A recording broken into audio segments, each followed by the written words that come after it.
En cuanto al contenido que vamos a revisar el día de hoy, primero vamos a hablar acerca de unos conceptos introductorios y a entender un poco cómo funciona adecuadamente el dispositivo de marcapasos.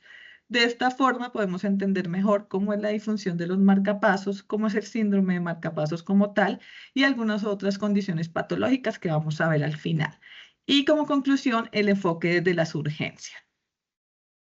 En cuanto a la historia de los marcapasos, es importante que reconozcamos que no llevamos una gran cantidad de años con estos dispositivos. Se empezó a hablar de ellos desde 1926, cuando se construyó el primer dispositivo portátil para reanimación cardíaca. Este funcionaba con corriente alterna doméstica. Ya en 1930 tenemos nuestro primer generador de impulsos transtorácico y este fue denominado como tal marcapasos cardíaco artificial, que como vemos pues era de un tamaño bastante grande, que es el que tenemos acá. Ya en 1958 hablamos del primer marcapaso portátil. Acá ya estos dispositivos fueron más pequeños, se pudieron encapsular en pequeñas cajas y el paciente podía llevarlo consigo pues con facilidad. En este mismo año, además, tenemos también nuestro primer marcapasos implantable. Ya este dispositivo fue aún más pequeño que el anterior, se encapsuló en resina y podía ser colocado en el plano subcutáneo del paciente. El primer implante de marcapasos aquí en América fue en 1960 y este empezó a funcionar, o funcionó realmente solo durante 9 meses. Ya para los años 90, más o menos en 1999 y en los años 2000, tenemos los primeros marcapasos tricamerales y se empezó a hablar del uso de resincronizadores en pacientes con insuficiencia cardíaca. Y a partir del 2013 se empezó a distribuir pues a la venta dispositivos mucho más pequeños llamados sistemas micras, eran menos invasivos, no usan electrodos y además pueden tener un seguimiento remoto. Son menos frecuentes en nuestra práctica, pero pues ya existen y es bueno que también los conozcamos. En cuanto a los conceptos claves que debemos tener en cuenta para entender todo el dispositivo de marcapasos, es entender primero qué es un marcapasos. Es una fuente de energía, él va a suministrar un impulso eléctrico a través de unos electrodos que van a estar en contacto con el corazón. El marcapasos hace parte de los 3 dispositivos de estimulación cardíaca implantables y los otros 2 pues, son el resincronizador cardíaco y el desfibrilador automático implantable. En cuanto a los tipos de marcapasos, podemos tener 2 tipos distintos. Los transitorios, que ya los hemos hablado anteriormente, donde se encuentran los transcutáneos, el transvenoso, el epicárdico e incluso el esofágico. Y en cuanto a marcapasos definitivos, ellos pueden ser unicamerales, bicamerales, tricamerales o dispositivos de alta energía. Entonces, ¿cuáles son las partes que conforman un marcapasos y que también debemos reconocer? Él tiene, acá voy a señalar, un generador, que es toda esta parte, que va a contener como tal la batería, va a contener todo el sistema de circuitos, tanto el circuito electrónico como el circuito lógico, y va a estar cubierto por una carcasa. Esta carcasa pues lo va a proteger de humedad y además va a actuar como un aislante eléctrico. A partir de este generador, pues vamos a tener la salida de los cables que van a ir hacia la cavidad eléctrica que va a estimular y va a finalizar con los electrodos que son los que van a dar el impulso, el estímulo como tal. En cuanto a algunas denominaciones importantes que debemos tener muy claro, porque la vamos a encontrar en la información de los dispositivos, es que es la estimulación, la captura y el sensado o detección. En cuanto a la estimulación, es esa función que tiene el marcapasos de suministrar el impulso eléctrico con el fin de lograr pues esa despolarización del miocardio. La captura entonces va a ser relación a esa despolarización. Entonces ella va luego de ese estímulo, despolariza el miocardio, perdón, y tenemos pues como tal la actividad que va a generar el marcapasos. Y la detección o el sensado, dependiendo pues del nombre que podamos encontrar, que es lo mismo, es la capacidad que tiene el marcapasos para poder percibir la actividad eléctrica intrínseca cardíaca que tiene la persona. Esto no lo tiene todos los dispositivos, pero también es importante que lo reconozcamos cuando lo tiene. Otros conceptos importantes como la salida hace referencia a la energía que se libera durante esa estimulación, que puede ser medida en voltios, o en miliamperios. Y el umbral de captura es esa mínima energía que se requiere para que se logre una despolarización. Y ya la impedancia pues hace relación a la resistencia que existe al paso de energía. Entonces, entendiendo estos conceptos, podemos entender qué es ese código de 5 letras que vamos a encontrar en la información que nos brindan los marcapasos.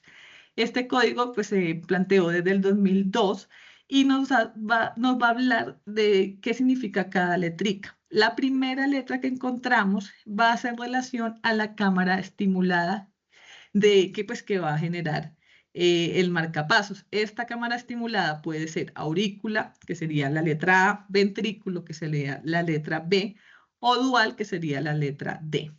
La segunda letra que aparece hace relación ya a la cámara que va a detectar o que va a censar. Igual puede ser aurícula, ventrículo o dual, o puede ser O, que significa que no va pues, a detectar ninguna cámara. La tercera letra va a hacer relación a la respuesta que va a tener el dispositivo cuando detecta actividad eléctrica cardíaca de la persona. Entonces, dependiendo de lo que está censando y lo que detectó, él puede tener o ninguna respuesta, que sería la letra o puede inhibirse el dispositivo, y sería la letra I, o puede desencadenar un disparo, y sería la letra T, o simplemente tener ambas funciones, y igual sería la letra D, que sería dual. La cuarta letra y la quinta no está presente todas las veces, algunos no la reportan, otros no la reportan, dependiendo de si tiene o no tiene pues, la función. La posición 4, la letra 4, hace relación hacia que el dispositivo tiene como la función de autorregularse cuando hay cambios extremos de la frecuencia cardíaca de la persona. Muy común, por ejemplo, cuando realiza actividad física.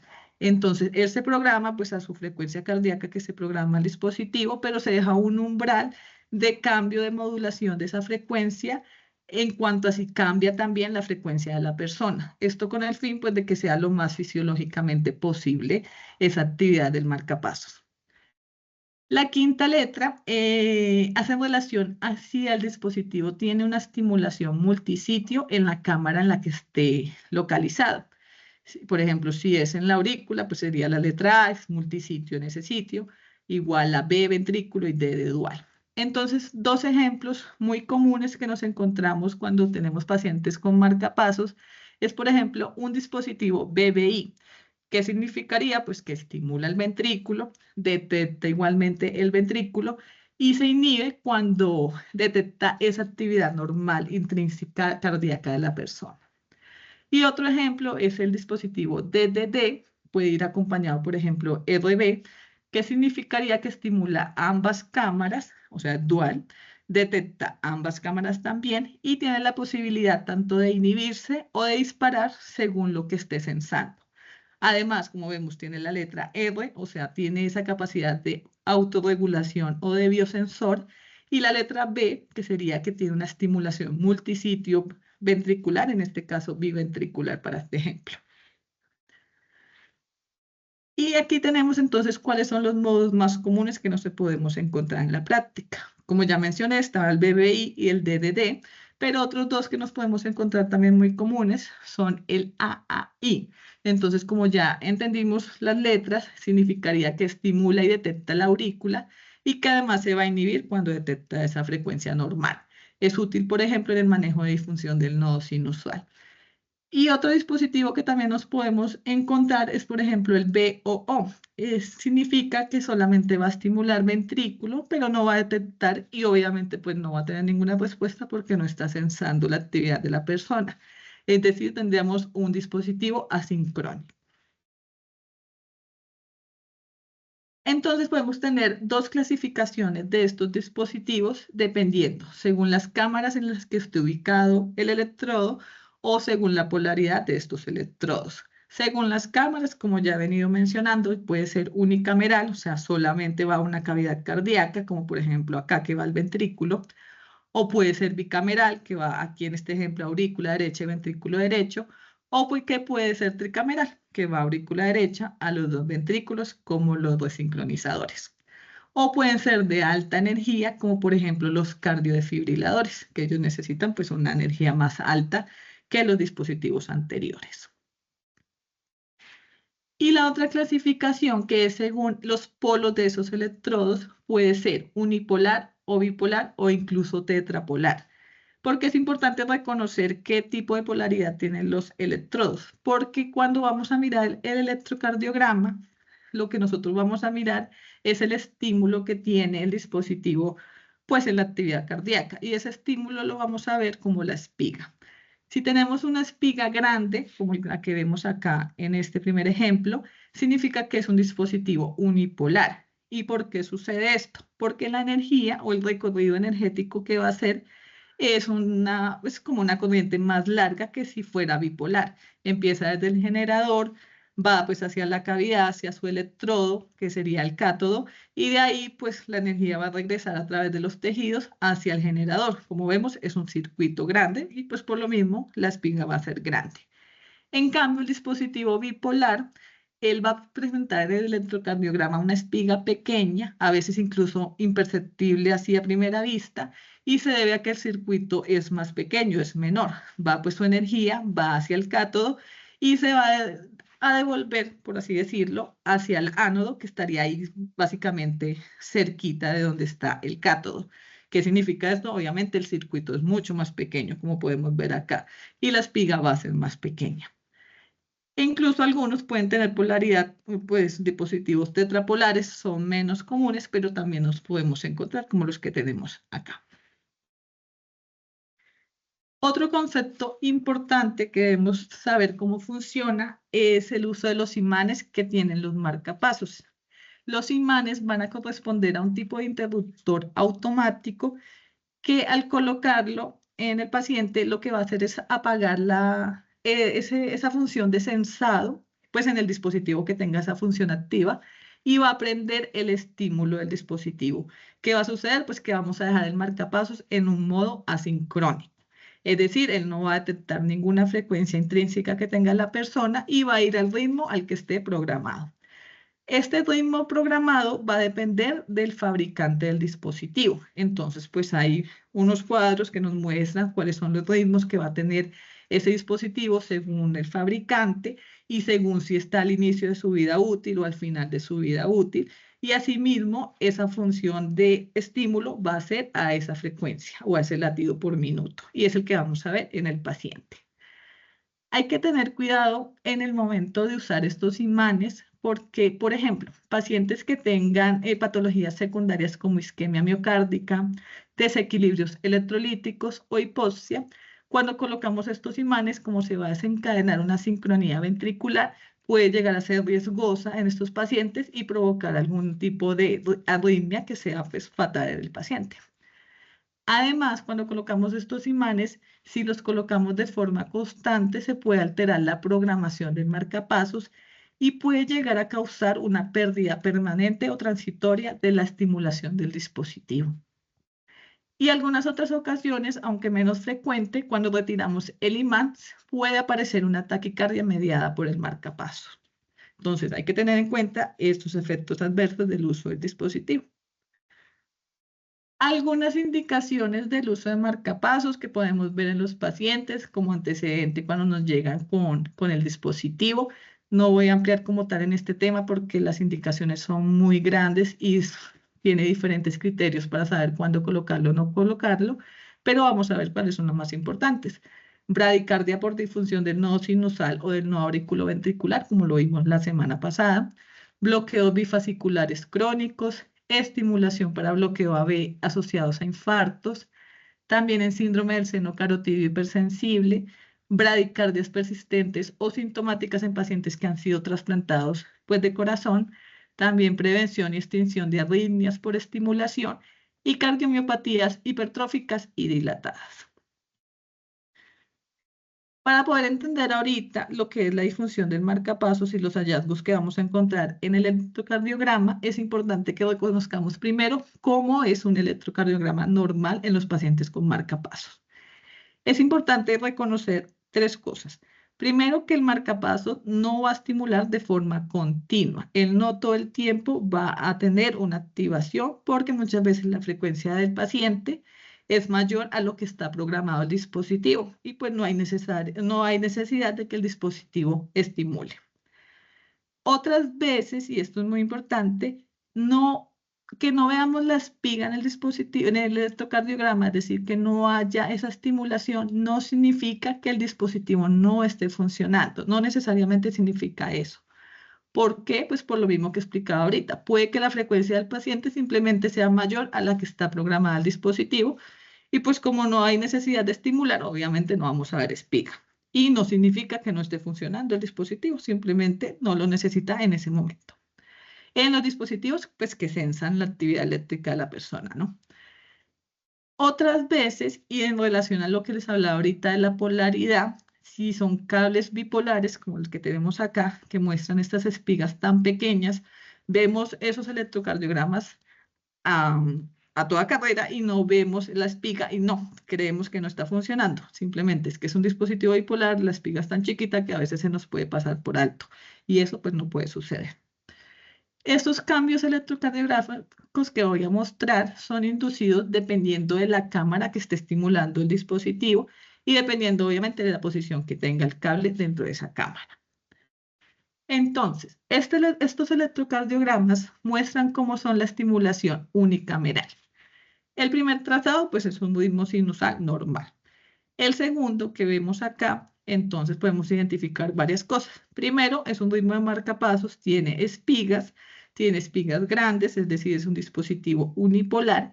Y como vemos, va previo al inicio del QRS. Entonces, es un dispositivo que está estimulando el ventrículo. Como solo vemos una espiga, pues es un dispositivo unicameral. Y además tiene un QRS ancho, que es normal en los pacientes con estimulación ventricular. En el tercer trazado, que es el que tenemos aquí abajo, es muy similar al anterior, solamente que la espiga es pequeña, como ven, puede llegar a ser incluso imperceptible, y significa pues que el dispositivo es bipolar, tiene una espiga pequeña. Está en ventrículo también, porque está estimulando ventrículo, tenemos QRS ancho, y en este ejemplo pues es un dispositivo BBI. Y este último que tenemos acá abajo también es una estimulación unicameral. Aquí vemos una espiga grande antes de la onda P y significa que nuestro dispositivo es unipolar, además es unicameral porque no vemos más espigas y además es con estimulación de la aurícula. Aquí entonces tenemos espiga, onda P y así sucesivamente. En este ejemplo pues es un dispositivo AAI. Y como veríamos entonces una estimulación bicameral. Igual solamente que vamos a ver dos espigas. Como vemos, acá hay una espiga antes de la onda P, está estimulando aurícula. Luego vemos otra espiga y aparece un QRS ancho, es decir, está estimulando ventrículo. Entonces tenemos una estimulación bicameral, como podemos ver en todo el trazado. En este ejemplo es como es bicameral, es dual y las letras que vamos a encontrar son D, D, D. Y aquí simplemente pues es un resumen de lo anterior, que podemos ver electrocardiograma sin espiga y es normal en este paciente. Podemos ver una espiga posterior a la onda PI y antes del inicio del QRS, que en este caso es una estimulación sincrónica con la onda P. O podemos ver estimulación auricular o estimulación bicameral.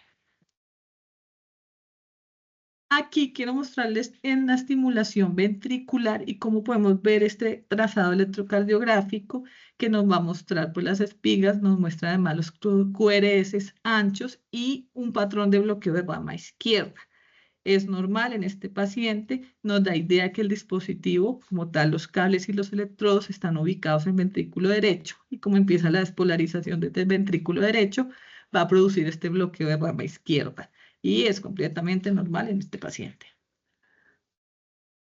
Aquí podemos ver cómo actúa el efecto del imán en el electrocardiograma. Como acá en este dedo largo podemos ver cómo estos primeros 4 complejos no mostraban ningún tipo de estímulo, iba pues a una frecuencia y cuando colocamos el imán, que es aquí cuando está señalado con esta estrella, vemos cómo empiezan a aparecer las espigas, en este caso son 2, un dispositivo bicameral, y aumenta el ritmo a una frecuencia de 100 latidos por minuto, pues porque es lo que está programado el dispositivo. Entonces aquí, por ejemplo, salimos de la duda si es que el dispositivo no está funcionando porque no veíamos la imagen o si verdaderamente cuando colocábamos el imán, si llegaba a seguir igual, o sea, si no se veían las espigas, significaba que evidentemente había una disfunción. Pero aquí, pues si las hubo, entonces el dispositivo está funcionando adecuadamente. Aparte del electrocardiograma, hay otra ayuda diagnóstica importante que debemos solicitar en pacientes que nos llegan con marcapasos y que estamos sospechando esta disfunción, que es la radiografía de tórax. La radiografía de tórax nos puede brindar información incluso cuando el paciente no nos lleva documentos donde nos hable de la información del marcapasos.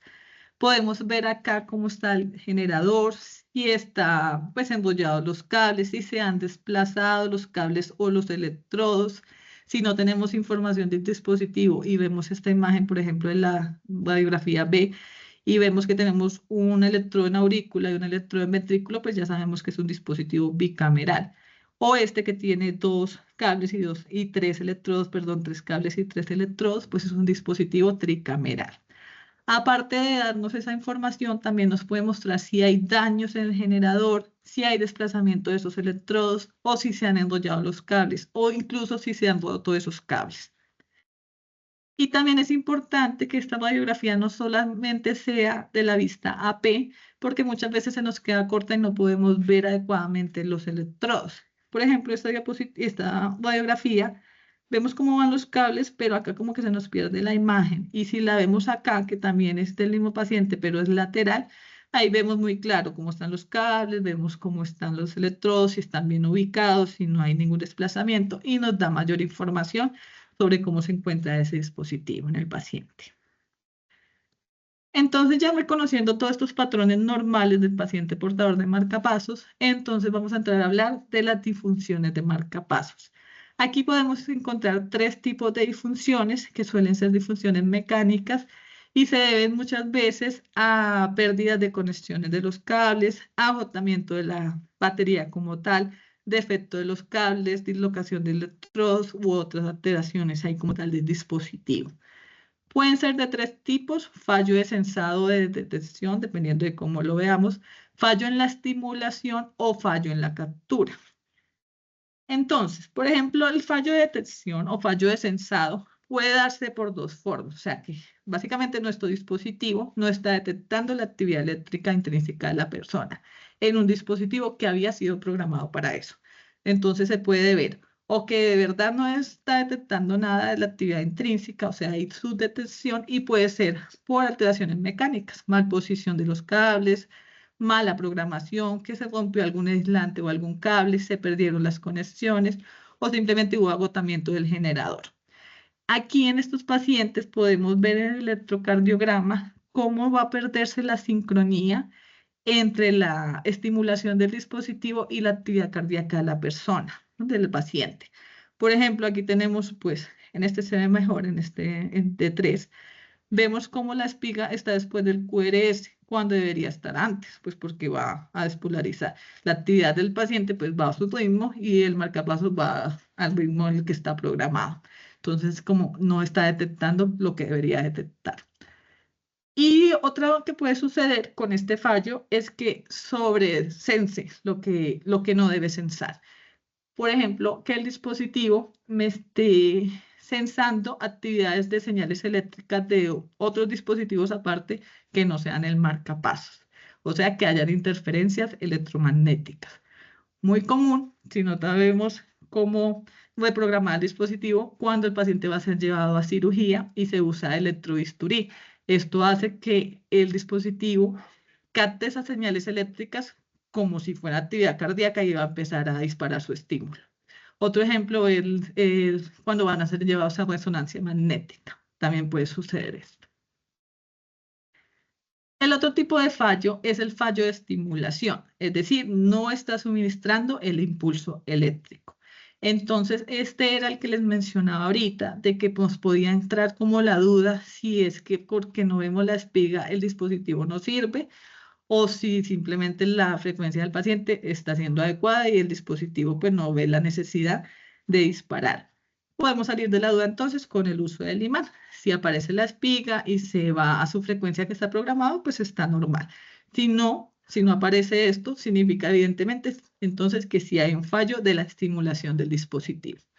Porque se puede dar por lo mismo causas mecánicas, anomalías del generador, de la conexión o de los electrodos. O por interferencias electromagnéticas también puede suceder. Y el fallo captura es cuando sí hay la estimulación, o sea, vemos la espiga, por ejemplo, pero no vemos la despolarización. Entonces, en este electrocardiograma lo podemos ver. Acá tenemos dos espigas, dispositivo bicameral, una que va a producir la onda P, otra que va a producir el complejo QRS.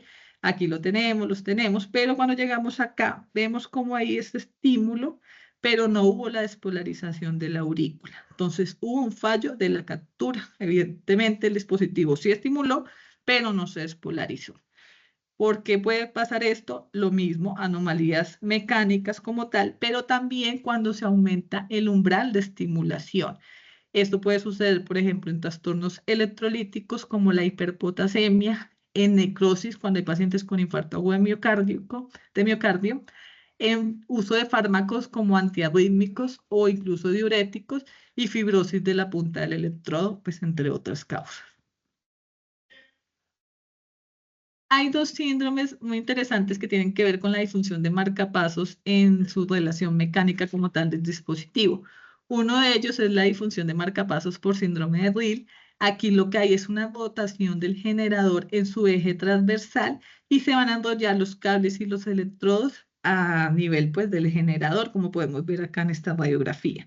Entonces, si vemos, el generador está ahí, pues en su bolsillo y se empezaron a enrollar todos los cables. Obviamente, como se enrolló esto, pues se desplazan los electrodos y no va a estimular donde tiene que estimular. Y eso también lo vamos a ver en el electrocardiograma, por ejemplo, en este ejemplo, con un cambio en la polaridad. Entonces, vemos como la estimulación auricular, pues tiene una polaridad distinta a la estimulación ventricular. Y otro muy similar a este síndrome es el síndrome de Twitter.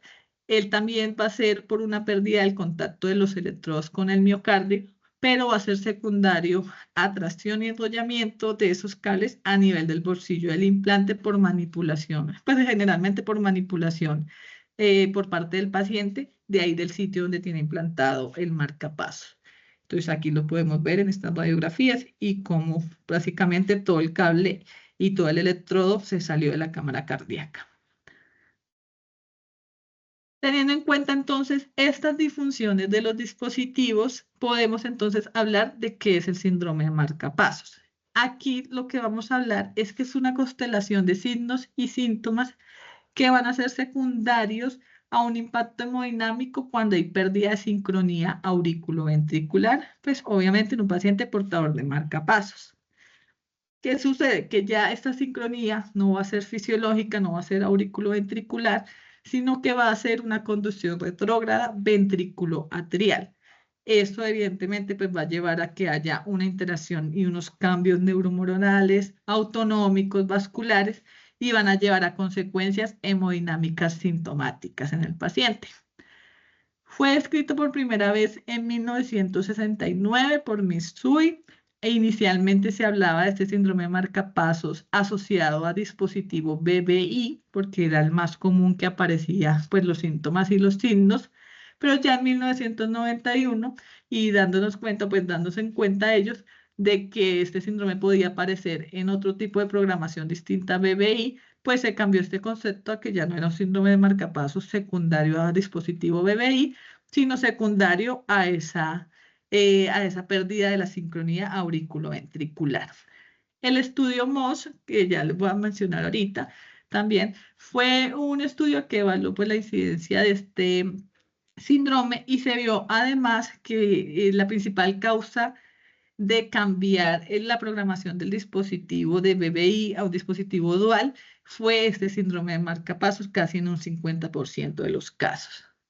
Entonces, ese estudio que se publicó en el 2004 quería evaluar esa incidencia pues, del síndrome de marcapasos. Aquí pues lo asociaban al dispositivo BBI en pacientes que habían tenido disfunción del nodo sinusal.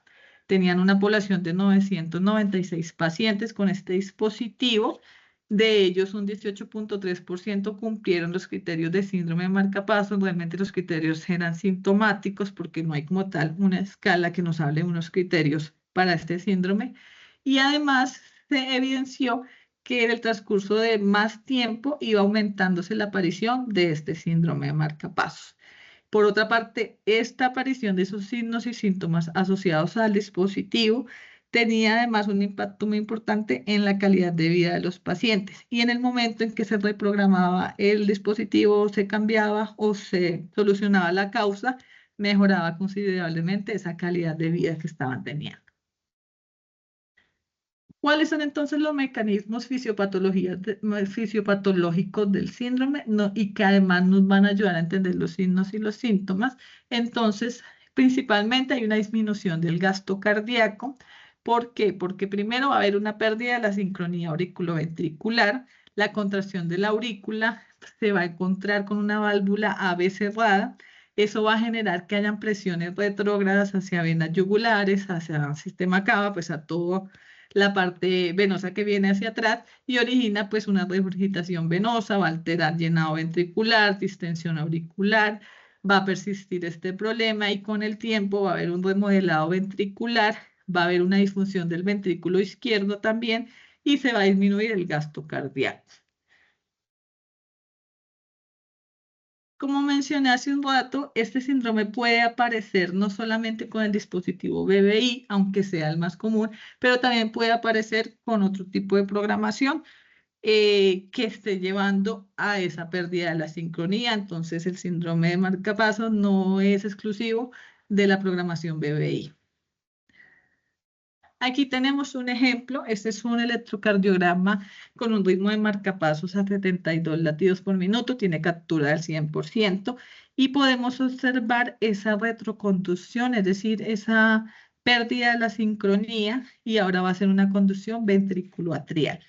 Por ejemplo, aquí que tenemos señalado, tenemos pues el QRS, la estimulación, el QRS, y vemos, si lo vemos aquí por atrás, no tiene onda P y aquí empieza a aparecer una onda P después de ese QRS. Entonces, está teniendo esa retroconducción, está despolarizando de forma, pues algo de vez, primero ventrículo y después la aurícula.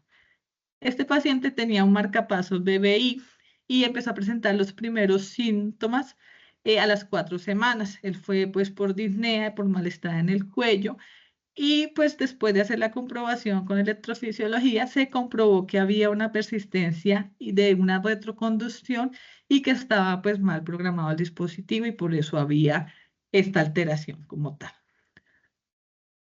Causas del síndrome de marcapasos, entonces, como vimos, la estimulación unicameral es una de las principales, pérdidas de captura o de sensado, intervalos AV largos, o falta de incremento en la frecuencia con el ejercicio, como en dispositivos que no tengan esa función de biosensor que hablé hace un rato. ¿Cuáles son entonces los signos y síntomas? Van a ser todos aquellos que se deban a disminución del gasto cardíaco o la aparición de reflejos y mecanismos humorales. Entonces, los síntomas más comunes con los que consultan estos pacientes son fatiga, disnea, ortopnea, molestias a nivel del cuello por esa regurgitación venosa que les mencioné. Algunos pueden llegar incluso a tener dolores torácicos atípicos o síncope o empezar a presentar síntomas que tenían previos a la colocación del marcapaso. Y en cuanto a los signos, suelen ser signos de falla cardíaca como edema periférico, aumentos de presión venosa yugular, estertores, algunos ya más graves se pueden presentar también con hipotensión por una caída muy importante de ese gasto cardíaco. Y como vemos, la constelación de síntomas y signos es bastante amplia, pero se relaciona mucho con la fisiopatología que tiene el síndrome. Complicaciones que pueden llegar,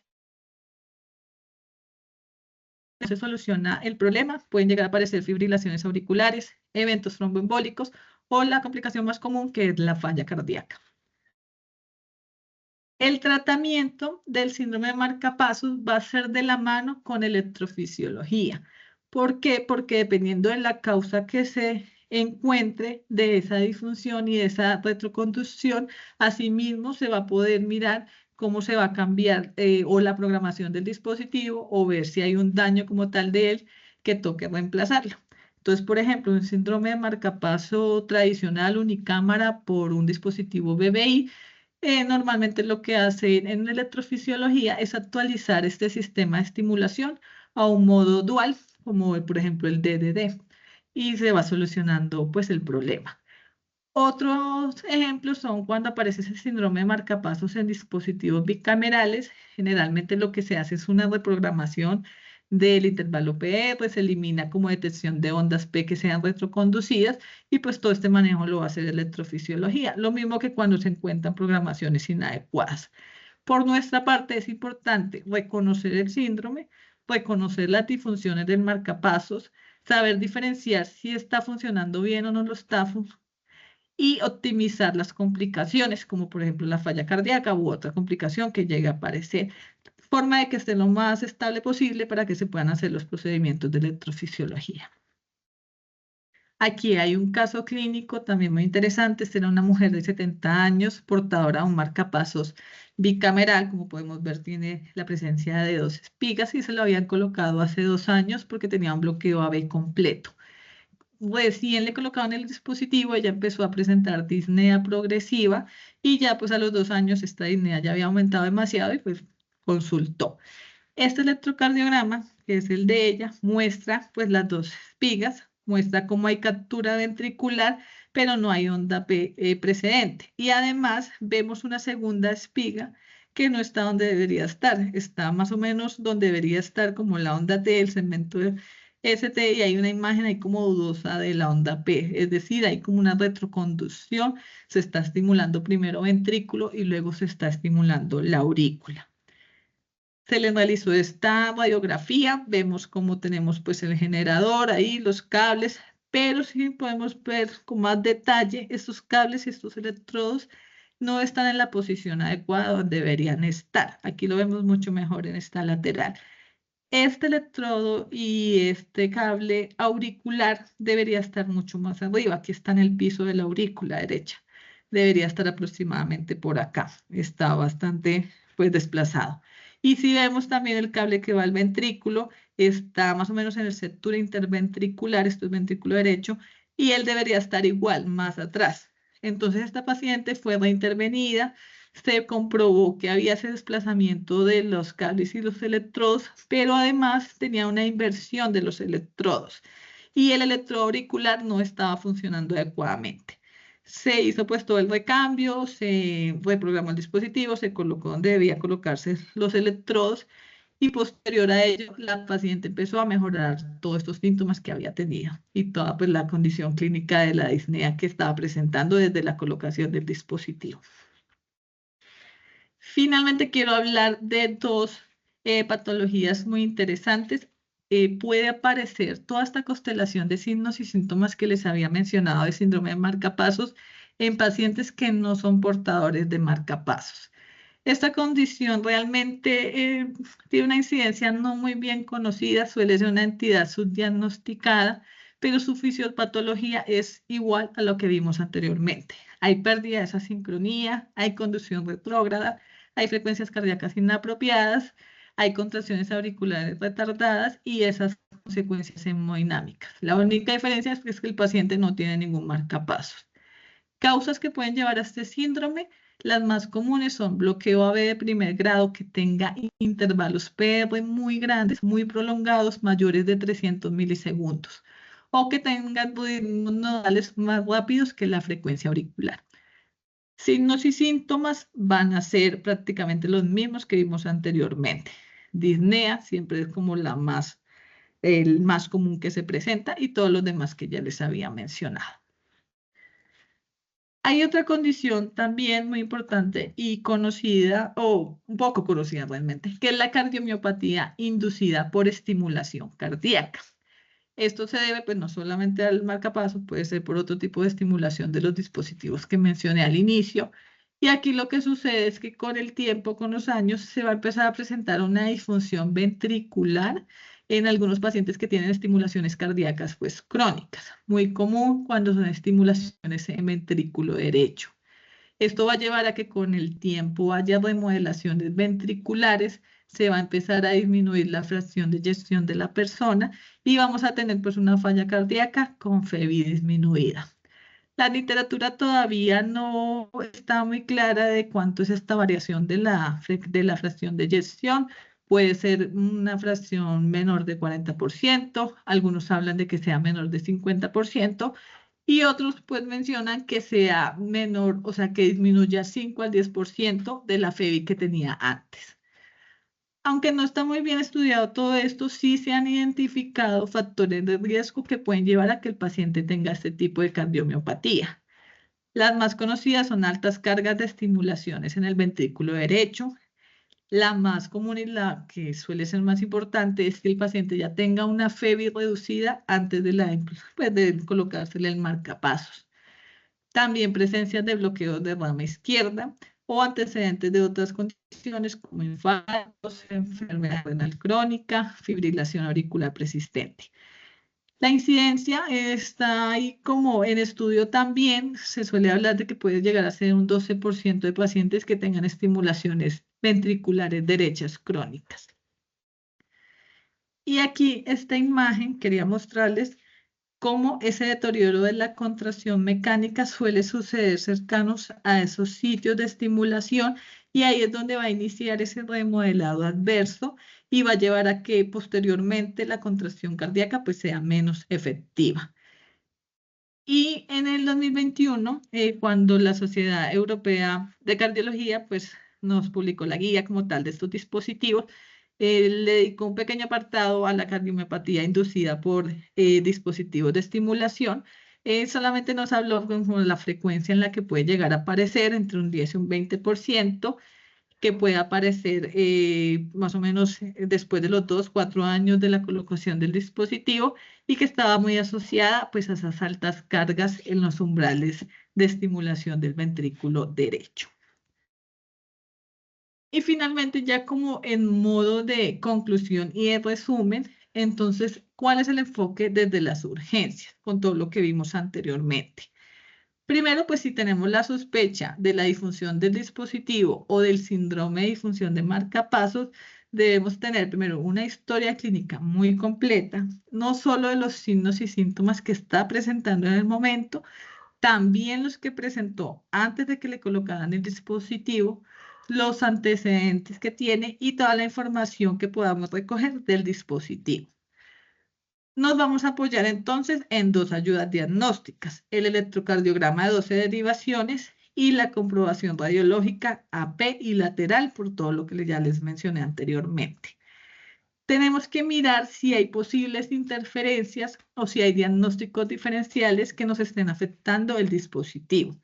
Puede ser, por ejemplo, por aumento de los umbrales de estimulación cuando hay fármacos antiarrítmicos, diuréticos, por ejemplo, cuando hay trastornos electrolíticos como hipercalemia o por algunas otras causas que ya se han estudiado y que ya también mencioné.